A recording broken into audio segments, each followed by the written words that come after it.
quand nous avons fait notre diagnostic, nous avons fait nos analyses, nous nous sommes rendus compte que ce qui plonge et qui maintient la femme dans cette violence-là, les jeunes filles, c'est la situation économique. Si elles ne sont pas autonomes, elles sont soumises, elles sont contraintes de vivre cet enfer-là, parce que c'est un enfer.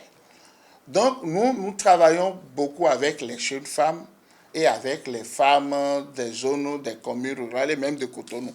Qu'est-ce que nous faisons? Nous écrivons des projets avec nos partenaires qui prennent en compte ces enfants, ces jeunes qui sont très vulnérables, ces jeunes filles. Par exemple, pour les artisanes, vous savez que les jeunes filles de nos contrées, comme elles ne vont pas à l'école, tout ce qu'elles vont faire, c'est l'apprentissage, non?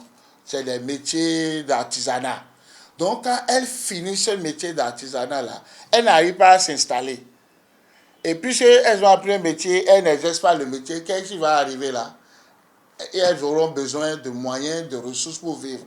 Et quelqu'un, n'importe qui peut, elles deviennent une proie facile.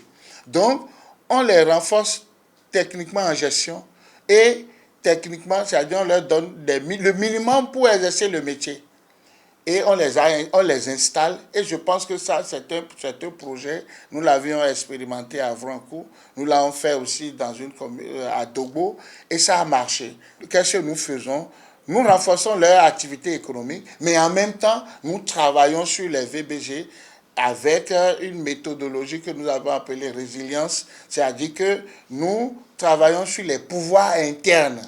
Parce que avant de changer quelque chose, avant d'éviter les différentes sortes de violences, il faut que la femme elle-même, elle se connaisse, qu'elle ait la confiance en soi, qu'elle développe des aptitudes d'affirmation de soi pour pouvoir, parce qu'elle connaît ses droits et devoirs. Donc, nous travaillons sur la personnalité, donc les compétences de vie qui lui permettent de développer la confiance en soi, n'est-ce pas? Et à partir de ces outils-là, nous arrivons à faire des discussions avec elle et à faire en sorte qu'elle puisse en parler. À partir de là, on intègre également les hommes dans la dynamique pour dire, voilà, on fait des discussions, on fait des ateliers de cuisine, on discute, et les hommes deviennent des relais communautaires. C'est-à-dire que ce n'est plus nous qui allons dans les communautés, ce sont les hommes qui ont été renforcés, qui vont parler à leur père de changer de comportement et de mentalité vis-à-vis de leurs femmes, vis-à-vis de leurs filles, pour que la situation change. Le bourreau, l'homme bourreau d'aujourd'hui a été produit par la femme. Parce que c'est la femme qui éduque les garçons et les filles. Et donc, elles doivent changer d'éducation, d'approche d'éducation, pour faire du garçon et de la fille des êtres égaux, ayant les mêmes droits. Et on va voir que d'ici 5 ans, 10 ans, quand le garçon qui est le futur homme va rentrer dans la société, il va bien se comporter, il va respecter la femme. Partout où nous intervenons, les VBG doivent reculer et que tout le monde soit épanoui parce que c'est le droit de tout le monde. Donc, il n'y a pas un objectif chiffré par rapport à ça.